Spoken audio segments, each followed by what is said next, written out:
주식이나 코인으로 잃은 돈을 청산가치에 반영하지 않겠다는 거예요. 안녕하세요, 김민성 변호사입니다. 여러분들 제가 유튜브에 댓글 달아놓으시면 답변 바로바로 드리는 거 아시죠? 댓글을 달아드리다가 좀 보니까 반복되는 질문이 몇 가지가 나와 있어요. 되게 생소한. 그게 뭐였냐면, 오늘 서울회생법원에서 어떤 발표를 했는데 어떤 식으로 앞으로의 어떤 회생에 작용하는 겁니까? 어떤 영향을 미칩니까? 라는 질문 중에서 3개가 있었는데요. 3개가 다 되게 궁금해하시는 것들인데 오해하시는 것들이었어요. 첫 번째가 뭐였냐면, 인간한 지 한 1년 정도 됐는데 내 것도 해당이 되느냐? 요게 있었고, 그러면 앞으로 주식이나 코인, 이런 사행성 채무들은 회생을 못하는 거냐? 라는 질문이 있었고, 또 한 분은 앞으로 주식이나 코인, 사행성 채무는 안 갚아도 되느냐? 이렇게 질문하셨어요. 3개 다 뭔가 오해가 좀 있으신데 설명을 하면서 바로잡아 드릴게요.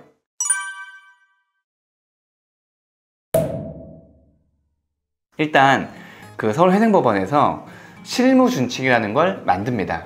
이미 만들어져 있고 계속 조금씩 개정을 하면서 업데이트를 시켜 나가요. 당연히 이 실무준칙의 개정 방향은 채무자의 경제적 자립을 돕는 거겠죠. 신문 기사 하나 읽어드릴게요. 주식, 코인으로 잃은 돈 개인회생 변제금에 반영 안 한다. 지금까지 전국 대부분의 법원에서 주식이나 코인, 소위 저희가 사행성 채무라고 얘기하는 것들 있잖아요.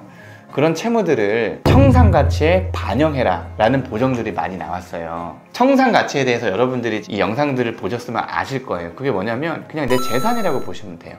그러니까 좀 법률적인 용어를 섞어서 얘기를 한다면, 파산 신청 당시에 채무자가 환가에서 파산재단에 출연해야 되는 그런 가치들을 얘기하는 거예요. 그러니까 채무자가 가지고 있는 경제적 가치 있는 많은 것들을 청산을 했을 때 어느 정도 가치가 있느냐 이거예요. 그러니까 내가 부동산이 뭐 1억이 있고 여기에 저당권이 한 5천이 잡혀 있고 통장에 1,000만 원 있다. 그럼 청산가치 얼마? 6천 정도가 되겠죠. 근데 내가 돈 하나도 없어. 주식으로 1억을 잃었어. 내가 신용으로 1억을 빌려서 그거를 다 주식으로 박았어요.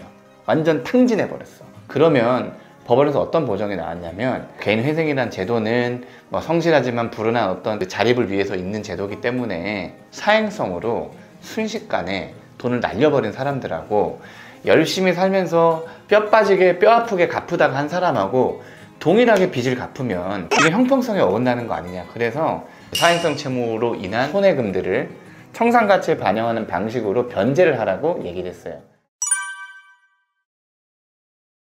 그래서 청산가치가 높아지니까 회생의 대원칙인 청산가치 보장의 원칙 때문에 매월 갚는 돈이 늘어난다거나 아니면 기간이 길어진다거나 심지어는 회생 신청이 안 되는 경우까지 있었어요. 왜냐하면 청산가치 보장 원칙을 지키지 못하는 경우들이 있었기 때문에. 근데 앞으로 서울회생법원은 주식이나 코인으로 잃은 돈을 청산가치에 반영하지 않겠다는 거예요. 쉽게 얘기해서 주식이나 코인으로 잃은 돈 있잖아요. 그거는 내 재산이 아니잖아요. 내 재산이 아니기 때문에 사실은 청산가치는 아니야. 하지만 지금까지는 청산가치에 반영했기 때문에 갚는 돈이 늘어나는 그런 느낌이었지만은 지금은 청산가치에 반영하지 말라고 하겠다는 거예요.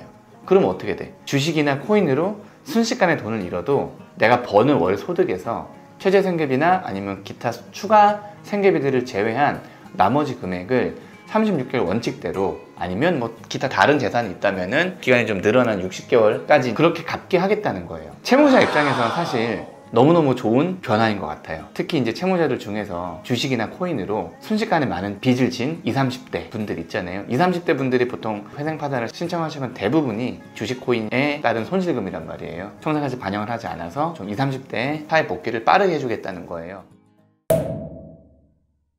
제가 댓글 한번 읽어볼게요. 투기꾼이 잃은 돈을 변제해주는 건 말이 안 되지. 나라가 도박꾼을 키우네. 지들이 하고 싶어서 한 거. 미친 정부. 내 돈으로 왜 정신 나간 도박꾼들 빚까지 갚아줘야 하는데. 뭐 여러분들 돈으로 갚아주는 건 아니지만은 충분히 이해가 되는 댓글들이 대부분이에요. 그리고 심지어 제가 저희 직원한테도, 야, 너 오늘 서울회생법원에서 나온 거 봤지? 그러니까, 예, 내일 비트코인 좀 살라고요. 이래요, 농담 삼아서. 채무재생법이라는 게 어떤 채무자들을 위해서 존재하는 건 당연히 맞죠. 채무자들의 빠른 사회 복귀를 필요로 하는 것도 맞는데, 주식이나 코인 같은 사행성 채무, 그런 채무들을 가볍게 해주는 것도 사실 20, 30대한테 그렇게 저는 좋다고 생각하지는 않습니다. 그리고 제일 문제가 뭐냐면, 서울회생법원에서 이런 실무준칙들을 시행한다고 해도 각각 지방법원까지 이걸 수용하는 건 아니에요. 그래서 서울회생법원에 사실은 사건이 몰릴 가능성도 있고요. 각각 지방법원의 어떤 회생위원이랑 서울회생법원의 회생위원님들이랑 또 어떤 처리가 다르기 때문에 한 사법부 내에서 이렇게 사건을 바라보는 눈이 좀 다르면 되는가라는 의구심도 좀 들긴 합니다. 어찌되었든 서울회생법원에서 이런 채무자를 위한 획기적인 그런 실무준칙이 새롭게 나왔다고 하니, 새로운 실무준칙에 무슨 뭐 좋고 나쁨을 떠나서 저희 의뢰인들 위해서는 좀 최선을 다해야 되겠죠.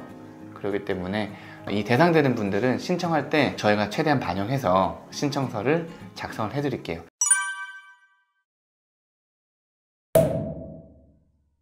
댓글 질문으로 돌아가 보면, 첫 번째로 인가난 이후의 건들, 내가 신청서를 한 6개월 전에 냈어요. 그리고 개시 인가 났어. 인가 이후에 한 두세 번 변제했어. 근데 내 채무들이 다 비트코인이었어. 그래서 청산가치 반영을 해서 변제금이 엄청 높았어요.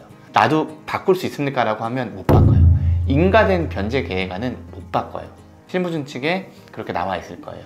인가 이전의 사건만 가능하다. 저희도 이제 회생법원에 질의를 한번 해볼 거예요. 정식으로 해볼 건데, 인가를 기준으로 봤을 때 인가 전이지만 개시가 난 사건에 대한 변제 계획안 수정이 가능합니까? 여쭤볼 거예요. 그거는 좀 애매한 부분이 있는데 원칙적으로는 해주는 게 맞아요. 그 다음에 인가 이후에 확정된 변제 계획안 변경이 가능합니까? 안 돼요. 그건 안 되는 게 맞고요. 만약에라도 그렇게 꼭 하고자 하시면 사실은 인가난 회생계획안을 폐지시킨 다음에 재신청하시는 게 맞아요. 그렇게까지 해야 되는지는 채무자들의 선택의 문제지만, 채무자 입장에서는 봤을 때는 실익이 있는 것 같습니다. 또 다른 질문에 대한 답변을 드리면, 앞으로 주식이나 코인에 대한 채무는 회생에 넣을 수 없습니까? 라고 질문하신 분은 상당히 착각하신 거고, 오히려 그 반대로 주식이나 코인으로 진 채무는 회생계획안에 넣어서 청산가치에서 빼는 거예요. 개인회생 채권자에서 빼는 게 아니라 청산가치에서 빼는 거니까, 청산가치가 낮아지면 당연히 변제금도 동시에 낮아지겠죠. 구독과 좋아요 눌러주세요. 오늘 오해하시는 분들도 있고 사실 또 궁금해하시는 분들도 있고 해서 여러분들한테 먼저 알려드리려고 영상을 찍었어요. 추후에 제가 말씀드린 그 인가 전 사건인데 개시 이후 사건들, 이런 것들은 실무적으로 변제계획안을 변경해 줄지 그렇지 않을지에 대해서는 차차 영상을 찍으면서 짤막짤막하게 소개시켜 드리겠습니다. 빚 때문에 고민하시는 분들은 상당히 도움이 많이 되겠지만 사실 그런 일이 없는 게 좋은 거예요. 그죠? 아파서 병에 걸려서 낫는 게 좋지만 사실 안 아픈 게 제일 좋은 거잖아요.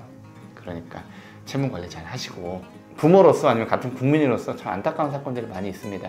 빚을 졌다는 게 잘했다는 건 아닌데, 빚을 져도 해결할 수 있는 방법이 많이 있어요. 그러니까 이 영상을 보신 분들은 힘들지만 그래도 어느 정도는 노력만 하시면 채무는 분명 해결할 수 있습니다. 건강하세요. 감사합니다.